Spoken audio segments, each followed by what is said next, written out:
Welcome back to the Metal Exchange. Justin and Chris back again this week by request, going back to October of 2005, covering Black Wings of Destiny, the second album by an American black metal band, Dragonlord, which was certainly a new listen for me. But before we talk about all things Dragonlord, how are you, my friend? I'm good. I was very pleasantly surprised to see that we received a promo copy of the new Halloween album almost 2 months before its release. So thank you to Reigning Phoenix Music for sending that over. I got to listen to it once. I'll admit it's probably not like the best way to intro a new album because the quality of like the sound is like, because it's a streaming promo, it's similar to like if you were listening to like an MP3 at like 96 megabytes per second rather than like 128, which I consider to be like the bare minimum of acceptable, MP3 sound. So it's a little rough sounding in that respect, but I look forward to listening to it more. I have a feeling that by the time the album is officially released, we'll both know it very, very well by that time. Yeah, I'm looking forward to talking about this. I have not listened yet. You got to it first, and when you did, you had mentioned the fact that sonically it may not have sounded like the best recording of the album. So I was a little hesitant, but I trust that curiosity will inevitably get the best of me, and I'll be checking this out this week. I just probably can't help myself, and then I'll just temper my expectations, knowing that the best is yet to come. It reminds me of production standpoint. I remember when Mrs. God leaked. Somebody had like recorded it from a radio broadcast or something like that. And I remember listening to it like 15, 16, 17 times in a row. And the quality was brutal, but like I didn't care because I was listening to a new Halloween song ahead of time. So it's kind of the same thing here. And then I just feel like I'll probably listen to this promo copy a bunch of times. And then when we actually hear the real like finalized, good quality version, it'll sound even better. So this is kind of like almost like listening to like a demo in a lot of ways. I'm pretty sure it's the finished product. It's just purposefully not provided at a high, bit rate for sharing purposes and all of that. Yeah, I noticed that they also sent us the Amorphous and the Primal Fear demos, or not demos, promos as well, which I have not got a chance to listen to. I may hold off on those, but with Halloween, it's just like I can't help myself. I just so excited to hear new music from them, and I have to say that what the single, the Tokyo single, is growing on me. I didn't love it at first, but I think the more that I hear it, it's definitely like your run of the mill Andy Darris song. This is Tokyo is the title of it, but it's growing on me, as Andy's songs tend to do. So I'm excited. There was definitely some stuff that like I was able to pick out that sounded like Kai influence because it had kind of a gamma ray vibe, and then there's certain melodies that I feel like are definitely a Waiki composition. So like I don't have in front of me a listing of who wrote which songs. I thought I had found one, but then I went to look for it again and I couldn't find it. So like it's fun trying to guess like who wrote each song, and like especially because like Kai has written I think one Halloween song in the last like 30 years and it was Skyfall. So it's interesting to kind of try to figure out like which ones he has his hands on. But yeah, it's interesting. It's going to be fun to I think we'll do a full episode on this album when it comes closer to the release date. It'll be interesting to see where it lands compared to the last release, which I gave a 9.5. I was blown away by that album. So we will see where this one falls. And we're definitely due also for our next Halloween album in the chronological discography as well, and that would be Time of the Oath. So we'll probably get to that at some point this year as well. Yeah, well said. Looking forward to all of that. As of the time of this recording, Ozzy and Black Sabbath are doing their final show over in the UK, and I mentioned that because very timely release came out this week. I don't know if you had a chance to see the Judas Priest version of War Pigs.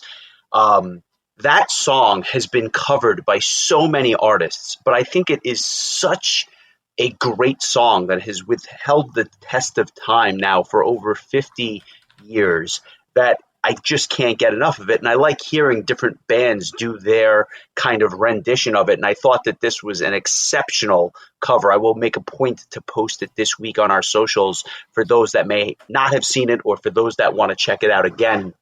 I just thought that Halford sounded great. The production was great. It was just a great cover, and I am a sucker for a really good cover. Did you happen to check this out?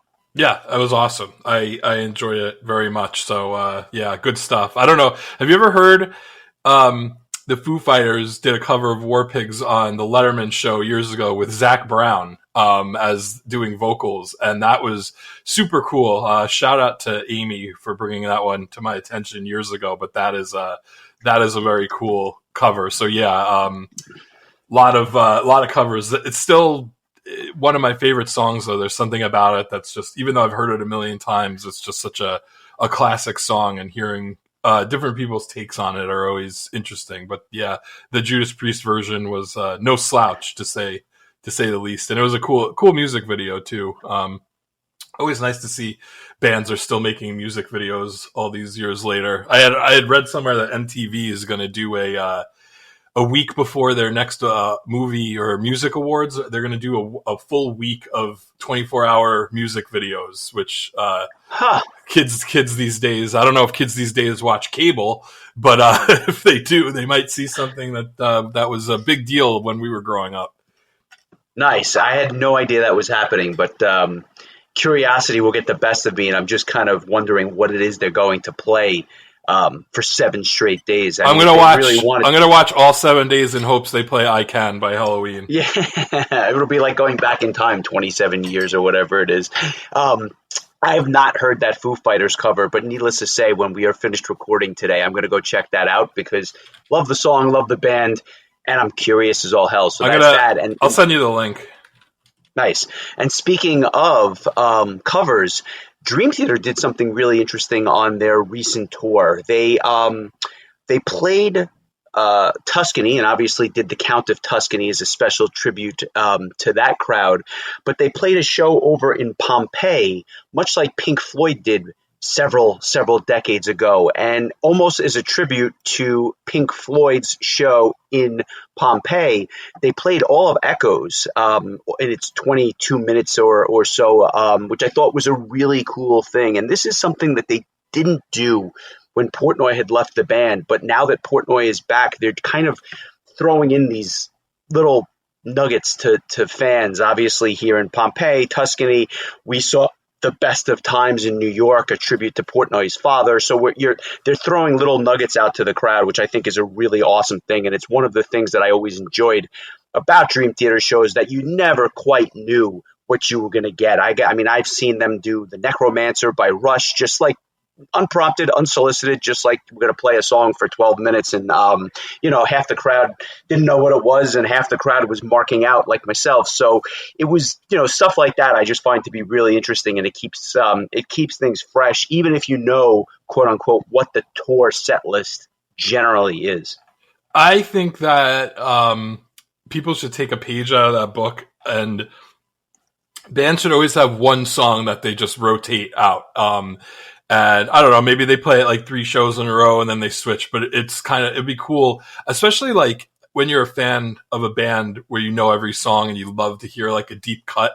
It would be cool to like go to a Halloween concert and, they bust out The Chants or like, something from Kings Chameleon. Will Be Kings or something like that. Right. Just something you weren't like not expecting, or even like, as a Green Day fan, hearing something from like Kerplunk or 39 Smooth, or bands like Pearl Jam and Dave Matthews, I think they will placate the diehard fans by playing random set lists every night, but not every band can do that. But just the idea of one song being completely unknown, I think is definitely a draw, at least for me. Yeah, I remember seeing Blind Guardians some years back, and they were, they had a pretty static set list, but they did this where they kind of had one or two slots where they just left it open, and all of a sudden they started playing Time What Is Time from Somewhere Far Beyond, and I just like completely lost it because I wasn't expecting it. And so all of a sudden they just started playing it. I'm like, is this really happening? And it was similar to when I saw Halloween, and when all of a sudden they played what was the opening track from Pink Bubbles? It Kids was of just the like Century. yeah, which was like completely something they hadn't done on prior shows, and I just lost my mind because I just never thought I would see that song live, let alone with Michael Kiss. So it was everything came together. I think you're right, and even if the show was a little bit shorter, but they did it for like 15 minutes where you didn't know, are you going to get one long song, are you going to get two classics and a B-side, something like that, just to mix things up. But if they want to stick to the true set list, the regular 2 hours, and then you get this extra 15 minutes, I am all for it. And honestly, it would make me go see multiple shows on a given tour, logistics aside, because if I knew it was a chance I would get something a little bit different, totally worth it to me.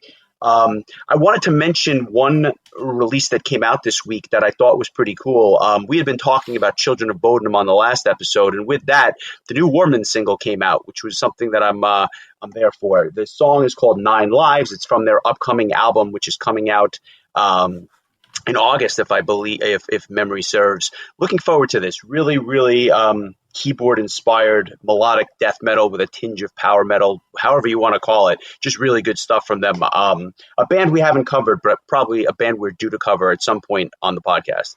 Yeah, absolutely. I've always enjoyed this band from Bodom keyboardist Yanni Werman, and I remember there was a cover track that they did. Somebody's Watching Me by I'm going to forget the name of the original artist, but they did a great cover of that. They did a great cover of Journey's Separate Ways. They did a cover of Dancing with Tears in My Eyes, which is like, I feel like that song, which I had never heard of until I heard Freedom Call cover it, and then I heard 19 other metal bands cover it since then. So that's interesting too. So yeah, I'm looking forward to checking out this album. I have not heard any of the singles yet, so I think I'll grab those and give those a listen in preparation for this album, because I've always been a fan of Yanni's keyboard skills, and it's always interesting to me. Whenever I hear his name, I think about how he was initially supposed to be the keyboard player for Master Plan, and that just like blows my mind. Oh man, I mean, you want to add more magic to a magical album. I can only imagine what that debut would have sounded like with him. Before we pivot to Dragonlord, I want to tell you a quick story. I was going to tell you this last week via text, but then I said to myself, you know what? I'm just going to save this for the podcast, because the first half of this story will not surprise you at all. The second half is where we get a little bit interesting. I went out last weekend to a comedy club in Manhattan. And before I went to the show, I went to grab dinner. And as so often happens when I eat, half the food wound up on my shirt. And so I was having penne alla vodka, and then I had this pasta that somehow fell on my shirt, which in and of itself is not surprising. But when I say it fell on my shirt, I'm not talking about like a drop, right? I'm talking like it somehow rolled down my shirt and left this streak of orange all over the front of my shirt. So I ran to the bathroom, tried to clean myself up. Needless to say, now it's just dark orange and wet, and I look absolutely ridiculous, right? And I'm in public because I have to go to this comedy show, and I said to the people I were with, I'm like, I got to go find a place to go find a shirt. Now, I'm in the West Village of Manhattan, where everything is ridiculously expensive. I went into the first clothing store I saw, and I saw a T-shirt for like $60. And although I was desperate, as a matter of principle, I said, I'm not buying this shirt just because, like, I'd rather own the orange that I now have on my polo shirt than buy a $60 T-shirt. And I went to the next block, and there was a record store. And I said, now we might have something. So I go into the record store, and when I say records, I mean they actually had a ton of vinyl and CDs and all this other stuff. But I go down into the basement, and all of a sudden I see just racks and racks and racks of T-shirts, and then, as luck would have it, I saw a bunch of black T-shirts, and I'm like, I know what this is, and it was like an entire section of metal T-shirts. So I went from like not having a shirt to now having pick of the litter, and I didn't know what to get. Now I got too many choices, right? It would have been easier if there was, Judas Priest shirt and I just grabbed it off the rack. But now I've got Judas Priest, I've got Mastodon, I've got all these other bands. And of course, I need to find the right size. Well, long story short, I finally, after all these years, treated myself to an Iron Maiden t-shirt, A, to get the sauce off myself, and B, because it was long overdue anyway. So I guess it was the God's way of telling me, it's time to get your Iron Maiden t-shirt. But I thought you'd get a kick out of this, although I don't think any of this is surprising to you. Well, I think the question on everyone's mind is, what Iron Maiden shirt did you get? That, my friend, is the good question. I was hoping you'd ask. So they had a bunch of them, but I went with the classic Number of the Beast shirt because I just felt like timeless, true. Although I don't think we've ever covered it on the podcast, which is ridiculous in and of itself. So that's a story for another day. But that first Bruce album is just still held in such high regard by everyone that probably listens to this podcast, and the 70,000 people that go to Wacken each year and everything else. Just really cool stuff. I'm happy that I got to finally add one of their shirts to my collection. Nice. I look forward to when you pitch the exchange double of Number of the Beast and Senjutsu. Yeah, where shockingly the album that came out in 1982 sounds markedly better, but I digress. Anything else that you listened to this week before we get into it? I'll take a quick look, but in the meantime, I will confirm just for accuracy's sake. Yanni Werman was on the first Master Plan album, but he left the band right after they recorded it, yes, and were replaced by Axel McEnrock. Axel McEnrock. Jesus Christ! I don't want Roland to come to my house and beat me with reeds, so I'm gonna make sure I'm getting it confused with Axel McEnrock. Okay, I had it. He's been their keyboardist ever since, but I do believe when the band was supposed to be like just a side project that Yanni was gonna remain, but when it became a full-time band. Yeah, but I think we had mentioned that in the past. It was supposed to be Russell Allen on vocals and Yanni Werman on keyboards, and it was kind of like a super band was the original thought as a side project, because I believe Roland and Uli were still in Halloween when the idea came to bear. So as far as what I listened to this week, besides the new Halloween, obviously, there was one album. I'm just flipping through my.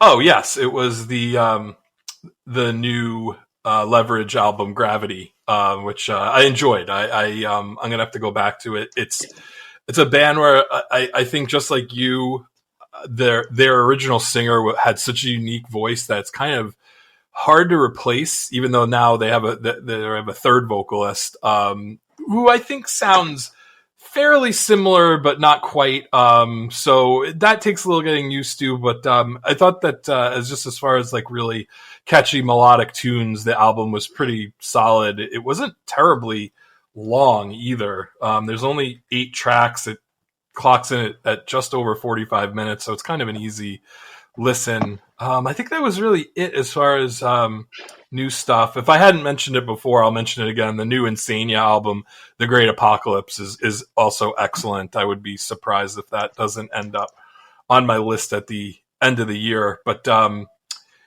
yeah, I'm mostly caught up on the stuff that I really wanted to listen to, other than the new War Kings album, which literally came out yesterday. And then there's some other stuff that I've been kind of holding off on, like Catatonia and Volbeat, A to Z, in particular, that I have to get to. And also I want to listen to the new Lux Terminus album before Prague Power, because they were recently added to the lineup as a replacement for Aviations.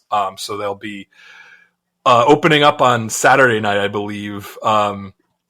So I look forward to digging into some of their stuff as well. So Another Vikram appearance at Prague Power, so good for him. So looking forward to that, and yeah, that's pretty much it. How about you? I think that pretty much sums it up. I had mentioned my thoughts on the new Leverage last week. That Insania album is fantastic. I agree with you. Lots of stuff coming out, but pretty much caught up myself. I did listen to the War Kings at the gym this morning. I liked it. I'm not going to say it's revolutionary, but it was certainly an enjoyable listen. I'm glad I got to listen to that this morning.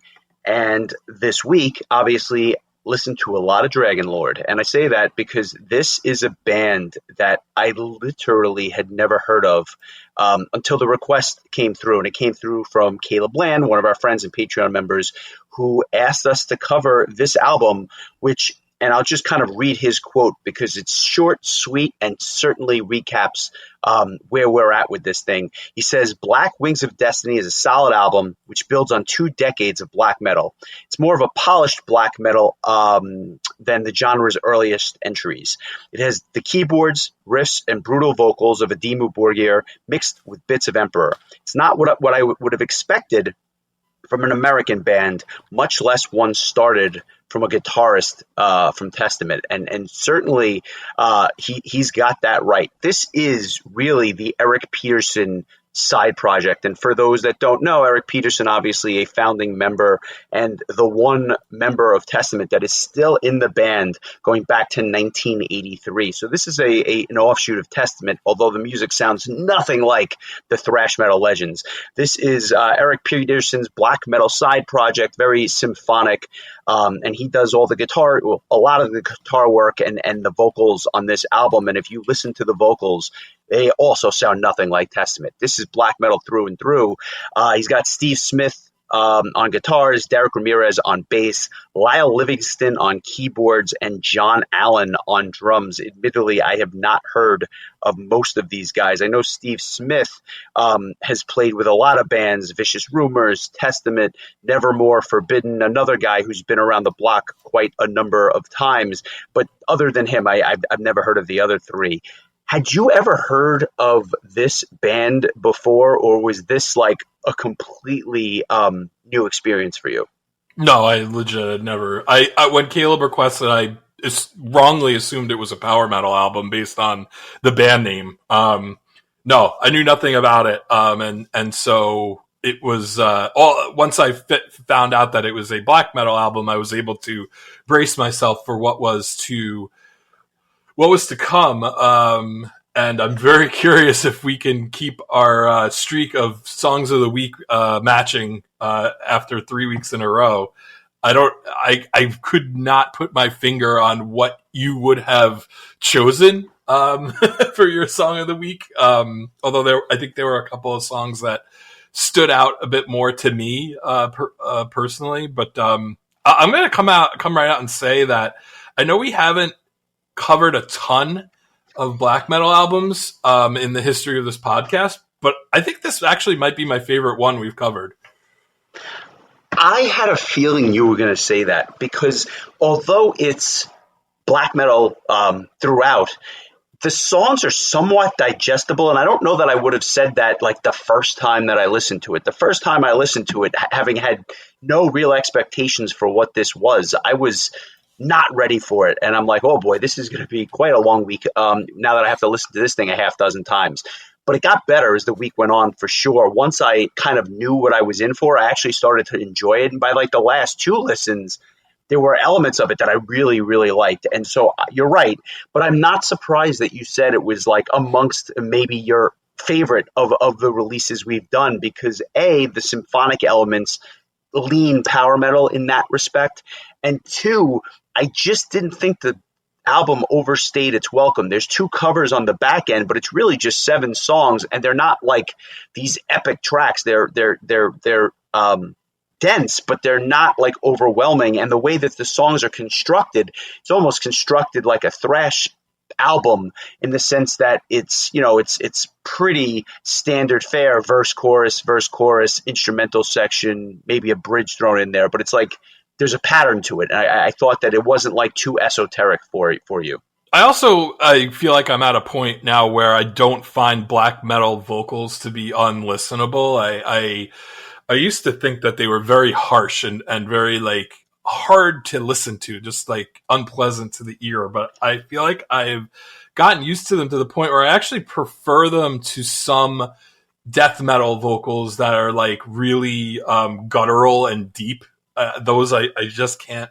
I have a hard time enjoying that kind of style. So like I've kind of gotten used to this. It's not half bad. There are some, and I very little some cleans here and there. But in general, like didn't find the vocals to be a detraction from my enjoyment of the album. It was kind of like this weird mix of like black metal vocals with like the black metal like double bass drum, but like almost with like a dark rhapsody kind of vibe because of the symphonic elements.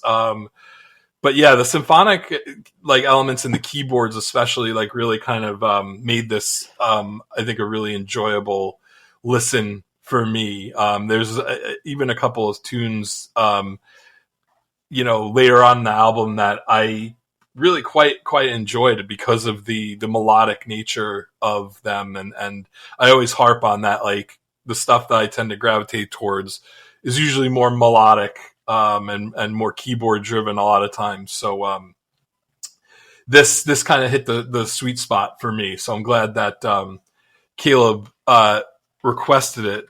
His previous request was Diabolical Masquerade's Night Work, which I don't think I liked as much as this. I gave it a 6.875. You gave it a 7. I think that was also a black metal album as well, correct? Yeah, different sounding. Yeah, for sure. And so, to your point, I don't know if the streak is going to continue. I have 2 tracks in particular that stood out above the rest. Not to say that the rest wasn't good, but there were 2 tracks that I really, really enjoyed. And to the day, I could have gone either way with them, but I think I've narrowed it down at this point. And so, just to kind of fill out the roster here, October 25th, 2005 was the day of this release. It was the band's second album. Their debut, Rapture, came out in 2001, and then it would be another 13 years after this album when their third release, Dominion, would come out. So it's a band that, comes out with albums sporadically, but certainly a nice change of pace from, thrash metal in that if Peterson was looking to do something different, he definitely achieved that with this release. So let's get into it. The album starts off with an intro track called The Becoming Of. Really dark. The sound effects on this thing kind of scream like a horror movie to me. And although I think the guitars have like a clean tone to them, the bass line on this really kind of stood out to me. It was a kind of a curious intro because it doesn't really give you any insight as to what the album actually is. Yeah, I think that's a fair assessment. Not a ton to it, but definitely like once those electric guitars kick in halfway through, it's definitely a spooky vibe for sure. I think anyway, and really just kind of sets the table for the opening track, which I think comes in hard. I think hard and fast, like right off the bat, like a drum fill, and then we're off to the races. What are your thoughts on the opening track, "The Curse of Woe"? As a big fan of the Tree of Woe, this was a real punch in the face for the listener, I think. And to your point, from Jump Street, you are really kind of just in the throes of it.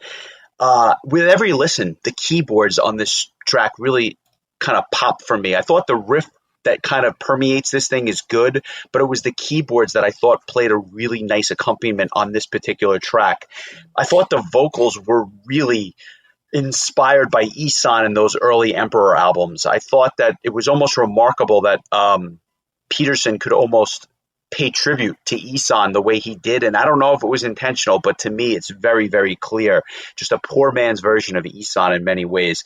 The pacing on the song is mid-tempo. I've been called that, I know, but that's not because of your vocals, but because of the way you look with a beard and a Mets hat. But I digress, seriously. The pacing on this track is mid-tempo. But when the double bass drum kicks in, it really does kind of pick up speed a little bit. And the verses are really good. And what I think jumped out on this track as well is that these are not guys that are just kind of wearing corpse paint and doing their thing, but they're actually really good musicians. And I think that helps the listener realize that this is not just like some guys that recorded this thing in their basement and they're putting out a demo, but like there's quality musicianship here, which should come as no surprise because of the guitar players that are in this thing. What I thought you might particularly like, though, about this song was the instrumental section, because it almost had a power metal vibe with the pianos and the drum beat. I thought that was going to be a real, like, draw for you, I guess. I heard new things with every listen. It's not my favorite track, but I think it's a good track to kind of open the album with. Yeah, it really gives you a taste of what the band's all about. That kind of spooky kind of piano in the background gave me like kind of a Castlevania or like that kind of like video game kind of vibe. But yeah, I think one of the things you hit the nail on the head. One of the things that I liked about a lot of this album was some of the power metal adjacent sounds that came out, particularly symphonic power metal. There's certain, like I said before, it's like kind of like a dark rhapsody in certain ways. It's almost like, Fabio just really got like summoned his demon side and really went for it. In a way, not like overall, but there's definitely some symphonic passages that like really reminded me of symphonic power metal, just done in a real darker black metal sort of way. But this is a good opening track. Definitely not my favorite either. I think there's better tracks to come, but this is a good way to open things up. So. And I would argue that one of those better tracks and a song of the week runner-up, I'll say, was the next track, Revelations. This is still mid-paced or mid-tempo, but just a tad slower than the opener. There's this whimsical quality that the keyboards kind of give to this track, which I thought was cool. And when you get into the first verse, there's like these layered growls and screams that are going on, which is really, really interesting. It's almost like the song is sung in the round, like almost something what Sabotage would do, although this would be like black metal Sabotage. And I liked that a lot. I actually did. I thought the riff was really good. It was almost like a blackened thrash type of thing, which I guess given the players here is not terribly surprising. Then about a minute in, this song really just takes off like a rocket ship and gets a lot faster. And I just can't imagine a track like this without the keys. There's a really interesting bridge where there's clean vocals and a really prominent bass line. And I think that what really kind of drew me to this track was just those very fluid tempo changes that make it catchy, but like different. And so runner up for song of the week. I'm going to go with something else, but this was nearly it for me. Nice. Yeah, I really liked just like kind of middle part of the song where the guitars were just going and it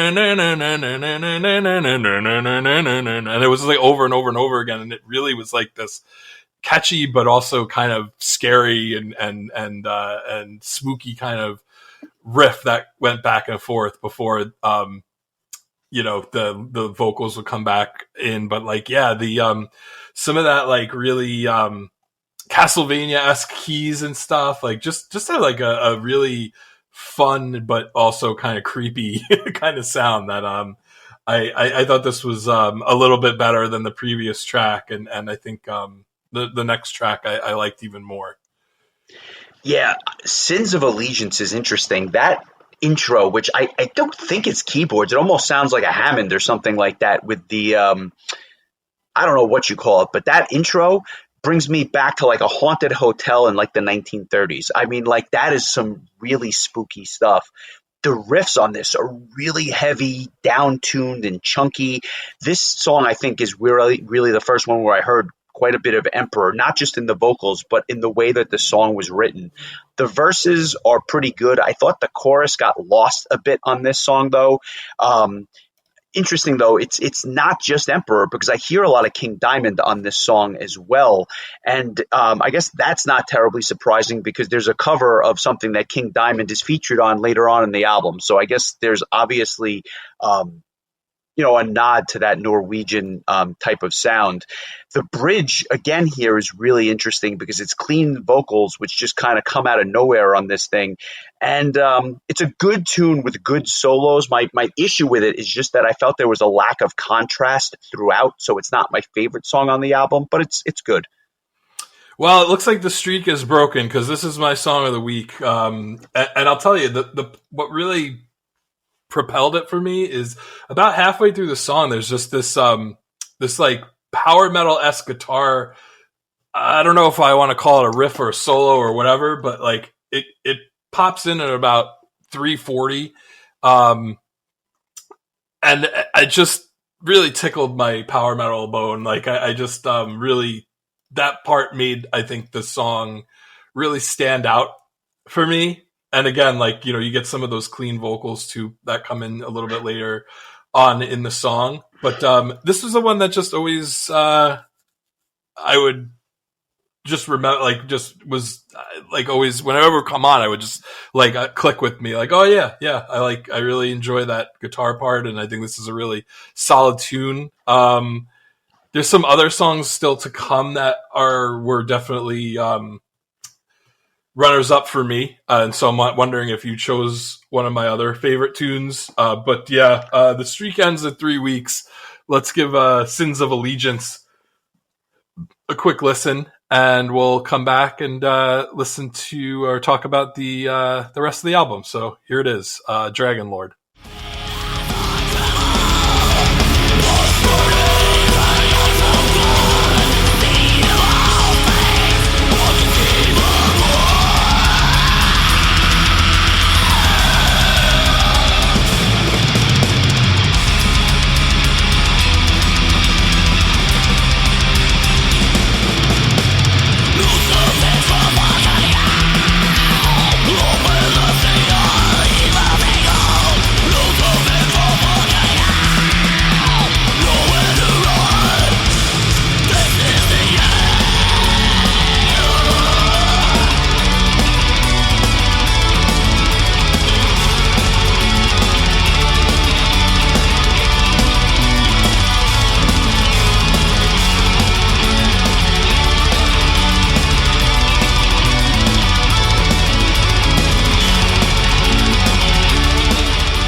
That was Sins of Allegiance from Dragonlord, Chris's song of the week.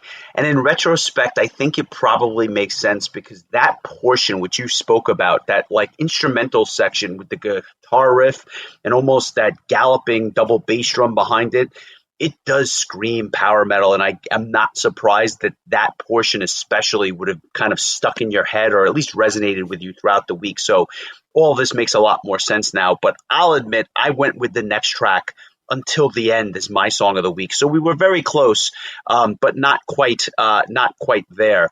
And I'll tell you why I went with this track, and I want to hear your thoughts, and we can certainly do that after we give it a listen. But this song's a little bit shorter, but I found it to be very tight, like just very well written. The verses have those really solid black metal vocals, but the chorus actually had predominantly cleans, and I like the contrast between the two. There was some interesting drum fills on this song, and the keyboards I thought were just exceptionally well used. A heavy song, but rather melodic. And then when you get to the keyboard solo during the instrumental section, the keyboard patch that they used reminded me of Vandenplas, which is never a bad thing as far as I'm concerned. So there was something about this tune that I just really, really liked. And on the grand scheme of things, other than the two covers, this happens to be the shortest of the songs. Not that any of the songs are that long, but this one was about 4 minutes and change. You were in, you're out, you're on to the next song. Just thought it was well written. So let's give it a listen, and then I want to hear your thoughts about Dragonlord's Until the End.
So that was Until the End. Curious about your thoughts on this. I thought this might have been your track of the week as well. I was not surprised that it wasn't, but I thought it might be in contention.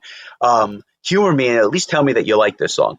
Yeah, this was probably my runner-up, to be honest with you. And I actually, when listening to it earlier today, I thought it might be one of your finalists, if I'm being totally honest with you. There's more clean vocals on this track than most other tracks on the album. I agree with you. It's a very like get in, get out kind of tune. There's a music video for it. So I hope when you post your song of the week on social media, you include the music video, because who would have guessed that this band that we didn't know existed until a week ago has a music video.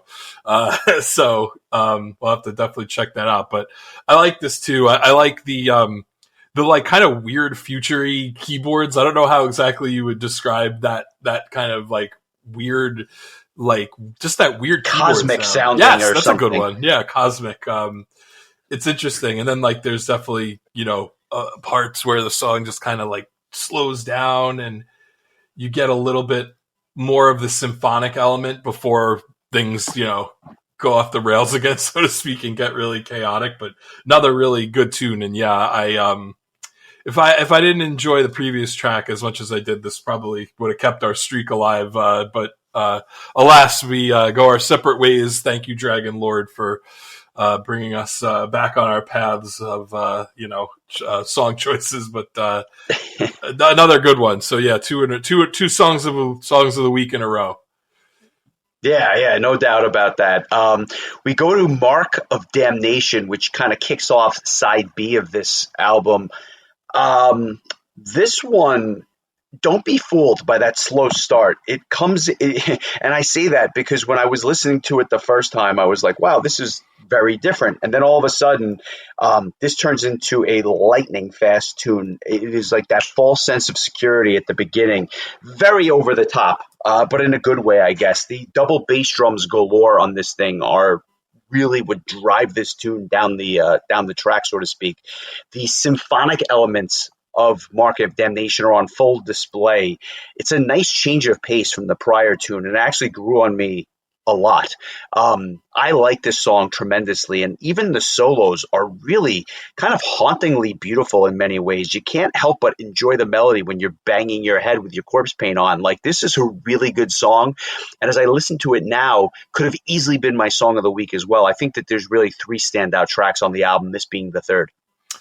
I have to say, I thought the drumming really stood out on this track, particularly in the solo areas. John Allen, the drummer, who did spend 4 or 5 years as the drummer for Testament at one point, including during, or I should say, he left the band the year before this album was released.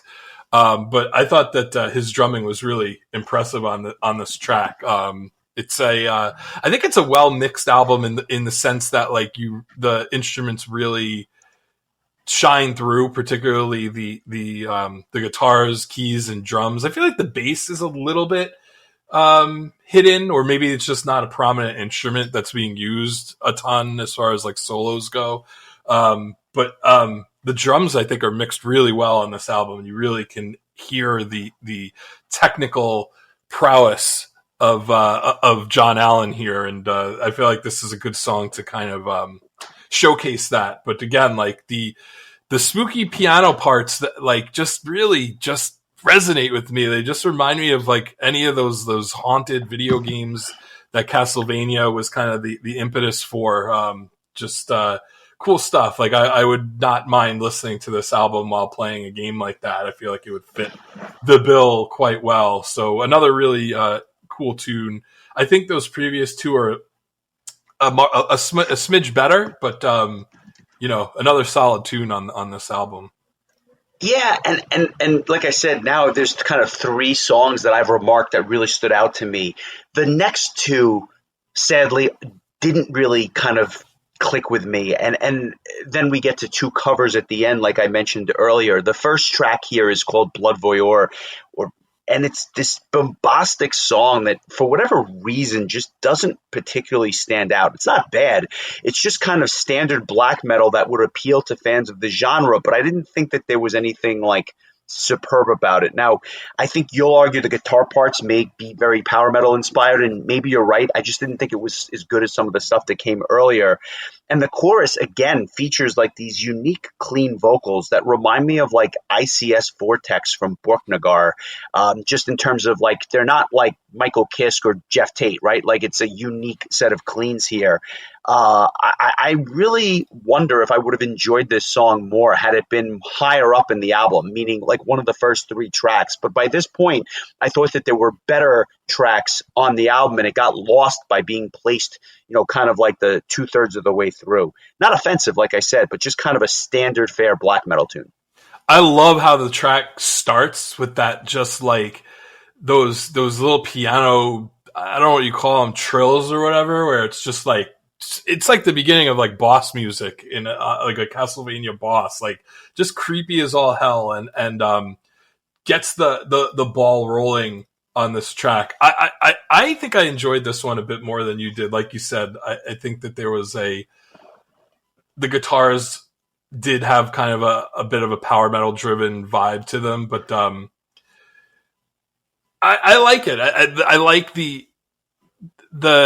I'm sure it's a keyboard patch and not an actual chorus of people singing, but it has that kind of, it's like that keyboard patch that sounds like fake chorus vocals or whatever. I thought that was added another kind of creepy touch to this track towards the end.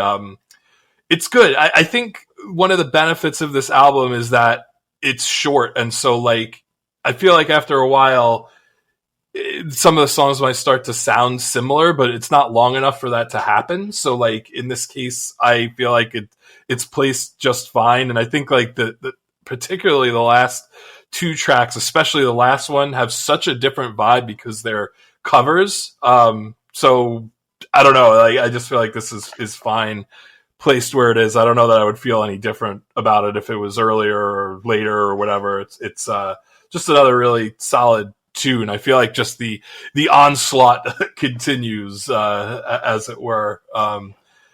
I'm so excited to talk about the last track just because of how totally different it sounds. But let's move on to the last of the non-covers, Fallen, track 8. Your thoughts on this one?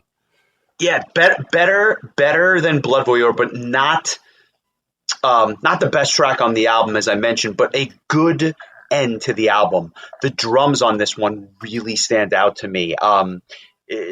Not just the blast beats, but everything else that Alan uses on the drums. I thought it was really good. It's in your face, but there's some cool vocal effects that are just different than the rest of the album, which is noticeable. And it has a really nice cadence to it, almost like a galloping quality.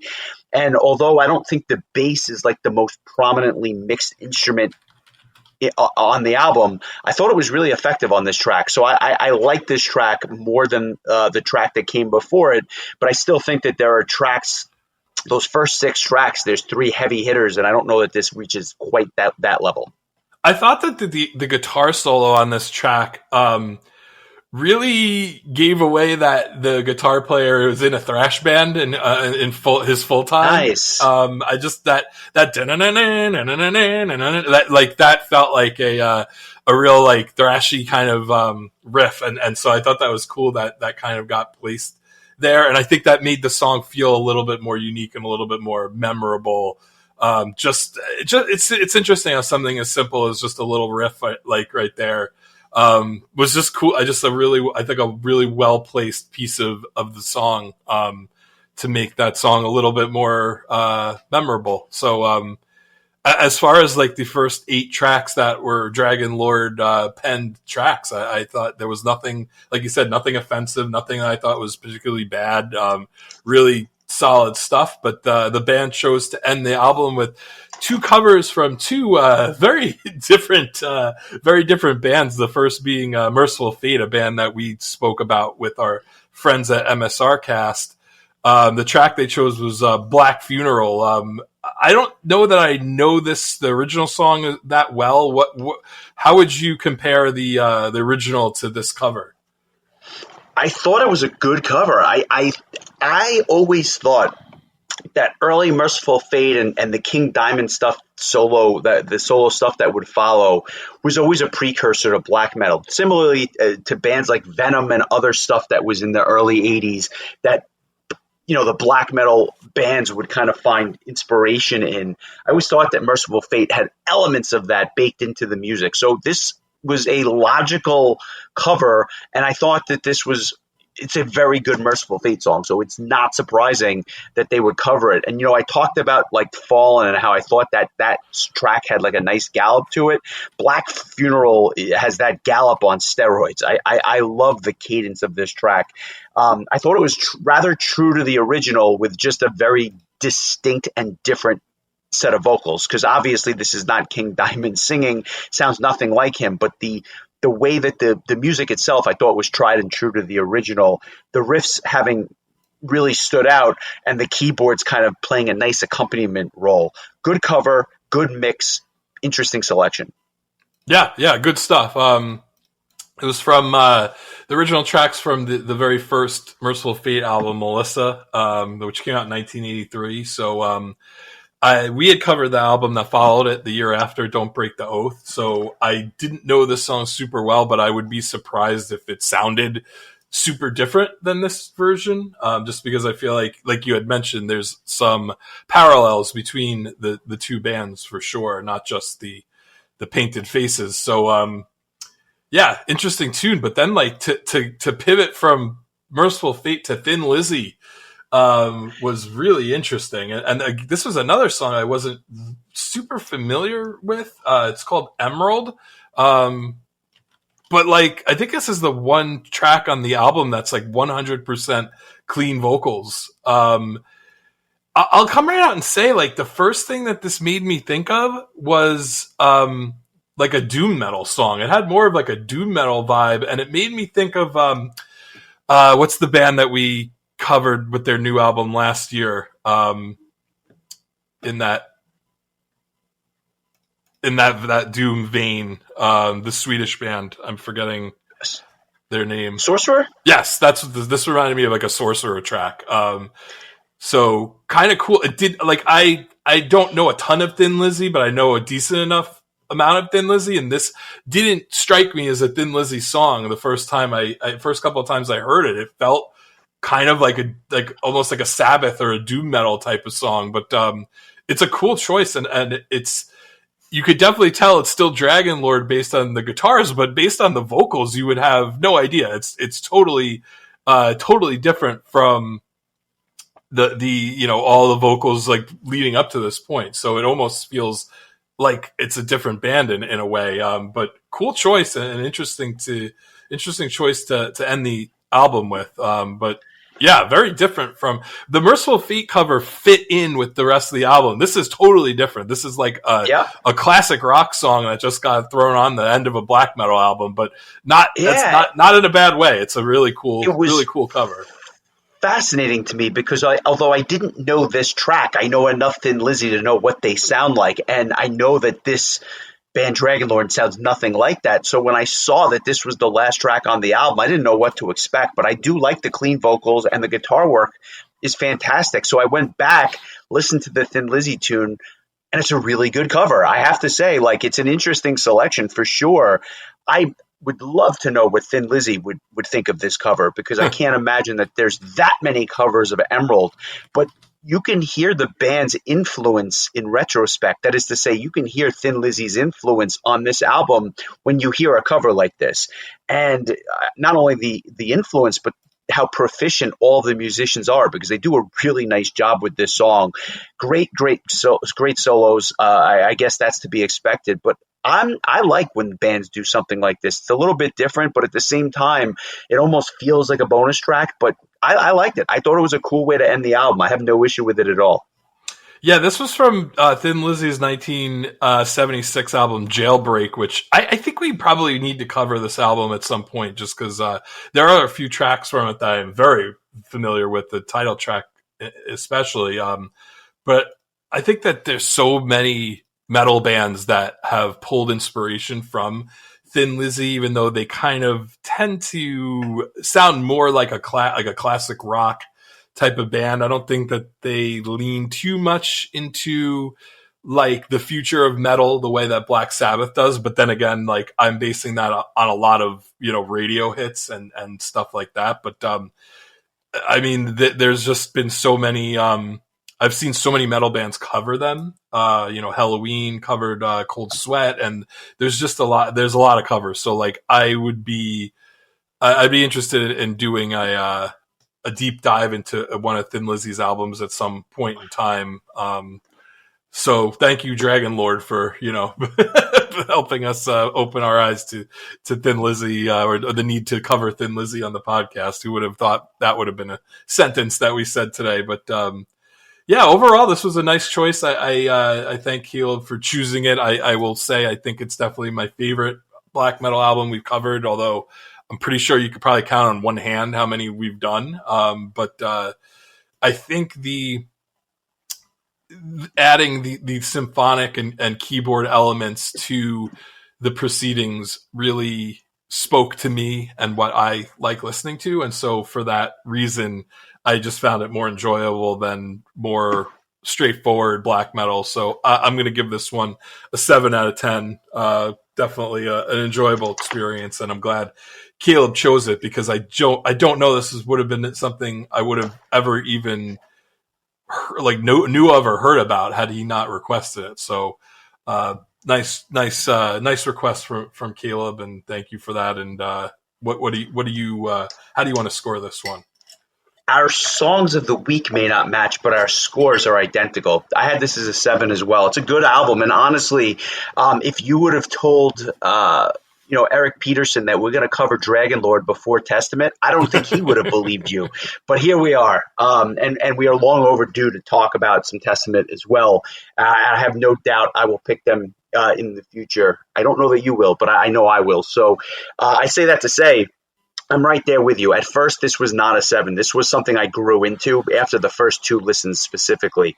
First listen, I think I would have had this at like a 4.5. I just wasn't prepared for what it was. But then when I started listening to it and really kind of knowing what I was in for, I started to like it a lot more. So good album. I'm curious to hear their other albums, especially the most recent from 2018, because I feel like a lot has changed, even in the black metal world in just the last, 10 years or so. So I'm curious to give that a listen. But yeah, good choice. Thank you, Caleb. As you said, not sure I would have ever heard this, but for the podcast. So that is all good. I just want to give a couple of news items before we move on. You had mentioned Lux Terminus, obviously joining the Prog Power lineup. That'll be interesting. It's got to be the first time a band's graced that stage without a guitar player. So that's going to be fascinating for many reasons. But another band that is hitting the road, at least for a handful of shows, is Crypt Sermon, the doom metal band from, I think, Pennsylvania. They're doing a handful of shows after their European tour, including a metal festival called the Blades of Steel Metal Festival in Wisconsin. And when I saw that, I just kept thinking of the hockey game from Nintendo, Blades of Steel. But here we are, the Blades of Steel Metal Festival, and then they're doing a set of shows in Pennsylvania and Brooklyn as well. They're coming to Brooklyn on September 26th. I'm going to go check these guys out. I'm a fan of these guys. I really enjoyed the last album, and they are one of the most underrated doom metal bands that are out there now. And I'm hoping they get announced for either 70,000 Tons or even as a potential band at Prog Power. I think they would do very well as an opener. I think they should get Bit Brigade to show up and play Blades of Steel on the screen behind them. While they're, I think that would be fun. I think I like it. And speaking of bands that are a little more established, the Scorpions are doing a 60th anniversary hometown show to be recorded for a live album. The show is actually taking place today as we speak. 45,000 tickets sold to this thing. Scorpions, 60 years. Can you believe it? I can't. Another band that we need to cover at some point. God, I couldn't even begin to guess which album would be the best choice to start with, because they have such a, like you said, just such a storied history. But I'll have to tell you, I've never heard a Scorpion song I didn't like. So Yeah, I nearly picked Blackout probably 2 years ago, but for whatever reason, I never went back to it, and I may have to do that just because when in doubt, I think I could do a lot worse than the Scorpions. And plus, Absolutely. they're just such a fundamental band that to not have talked about them yet is rather remarkable in and of itself. But I have a unless question you, for you. yes, Do you? So I after talking about Dragonlord, I got me kind of curious about Testament, and I was trying to like see who is in Testament currently, and Alex Skolnick, who we've discussed before, is still their guitar player, and I know him most from the very first metal album I ever purchased, which was Savage's Handful of Rain, and he had kind of filled in for Chris Oliva after his passing, and he's also done work with Trans-Siberian Orchestra as well. But I was surprised to see who their current drummer is, who replaced Dave Lombardo when he left the band. Do you have any idea who their drummer is currently? I do, because I remember when the drummer left their band to go play and join Testament. And it's a band that actually just earlier today got announced for 70,000 Tons of Metal. That is to say, his old band. But the drummer is Chris Dovis, and he is previously known for his work with Seven Spires, where he was the drummer for nearly a decade. But no, he joined Testament, and it is now his full-time gig. And Testament does do a lot of live shows, so it's not surprising that he's not able to really juggle both. But I remember when Seven Spires had to get a new drummer to replace him. So yeah, small world, but it's funny how a lot of these bands, when they need to replace someone, will dip into up and coming bands to kind of fill out their roster. But yeah, really interesting stuff. Yeah, I knew that he had left Seven Spires, but I had no idea why. So that was pretty cool. I love hearing stuff like that. I'm surprised Dave Mustaine wasn't the one who poached him, because it seems like Dave is the king of stealing away our favorite, European and Brazilian metal bands, hidden talents. So I know I think there's like ex-members of Soil. I think ex-member of Soilwork is now in Megadeth, Yep, and I don't. that's right.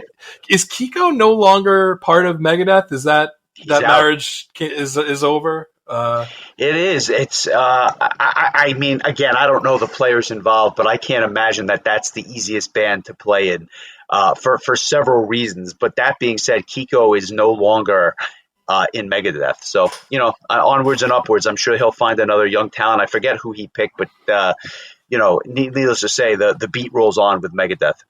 Yeah, it's talk about a band that just has consistently been releasing albums from day one. I feel like there really hasn't been much in the way of a break. The new guitarist is a 38-year-old Finnish guitar player named Timu Montasari.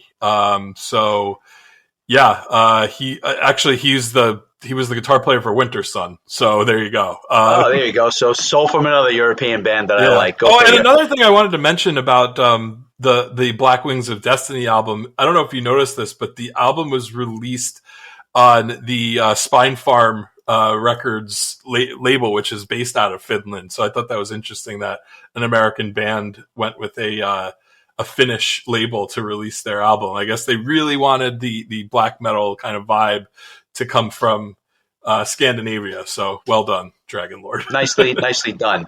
As I look ahead to next week, what am I listening to? Well, I think you already know because I told you in advance. Because we're gonna record this in a couple of days. So our Patreon. They don't know that, Chris. They don't know that. I'm No. lifting the curtain. Our Patreon folks are going to get this episode super early because we're going to record it super early. But honestly, sometimes it comes to a shock to me how long it's been since we've discussed a band. And I think I had mentioned that a couple of weeks ago when I had mentioned we hadn't talked about Iron Maiden in several years. Another band we haven't talked about in almost 2 full years is Symphony X. And we've done Divine Wings, we've done New Mythology, that's a word. New Mythology Suite, we have to do the album that kind of bridges the gap between those two albums. These are my three favorite Symphony X albums, bar none. The middle album is Twilight and Olympus. Came out in 1998. I believe, if memory serves, I do believe I bought this before Divine Wings because you could get it. It was released domestically, whereas Divine Wings was not, which was interesting. So I think that I had this first. But I feel like it kind of gets forgotten because of how much fanfare the two albums that preceded and followed it get. And there is so much good stuff on this album, and I think that this is probably going to end up being a bit of a love fest, but I thought it was well overdue for us to talk about this album that has some of my favorite, not just Symphony X songs of all time, but just some of my favorite metal songs, period. I listened to, I think, just once so far, just to kind of, it had been years since I listened to the start to finish, just to kind of get it back into my memory, and holy crap, it was better than I could even remember, which is saying something. So I am really looking forward to discussing this album with you. I don't know that the two of us have ever really talked too in depth about this album, even off the podcast. So I think it'll make for an interesting discussion. And then we can start digging into the very old Symphony X and then the kind of like the I feel like after the New Mythology Suite, it's where things kind of started to take a bit of a change, and the band would kind of let go of some of the more neoclassical power metal vibes and become a little bit more of just a traditional kind of metal band. And I guess people have different opinions on where that lands for them, but I'm sure we'll get to some of those albums in the future, including, the Odyssey. But I'd also really like to discuss Damnation Game, which is an album that I don't know all the tracks super well. I know some really well, some not so well. So anyway, long story short, Twilight and Olympus next week, or in a couple of days if you have the Patreon with us. But yeah, this is going to be a fun one. I feel like anything like less than an 8.5 would be shocking to me for this album, but we'll see. Yeah, it really does have that unenviable position of being in between two all-time classics. But I would argue it's really a trilogy. It's not really two albums with something sandwiched in between, because this album is really good. I do have some thoughts. I don't think it's perfect, but it's very good. And we'll talk about Symphony X and all things 1998 New Jersey prog metal next week. But a big thank you to all of our Patreon members. Thank you for your support. Consider joining our Patreon. Links are below. Obviously, if you like what you hear, give us a like and a follow. We appreciate you.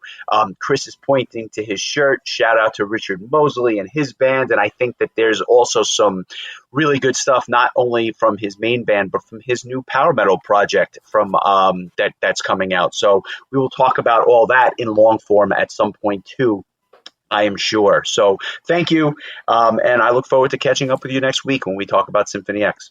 Oh, you could stop pretending. We're going to talk about this, and as soon as we sign off, we're going to take a half-hour break and then switch modes. I'll put on a different shirt so it looks like it's another day, and I'll move the dog around so she looks like she wasn't laying in one place the whole way. Draw the shades a little bit, the whole deal. Yeah, you got to keep the illusion going, and clearly I've failed at that. So anyway, yeah, excited to talk about that. I feel like we're really bouncing around from genre to genre lately. Yeah, and I think we'll probably wind up bouncing around quite a bit when I pick my next album. I haven't quite figured it out yet, but I can tell you that it's not prog, so that should give you some indication we'll be doing something at least a little bit different in the coming weeks. Enjoy the week, my friend. This has been fun. I look forward to catching up with you soon. Same to you, sir.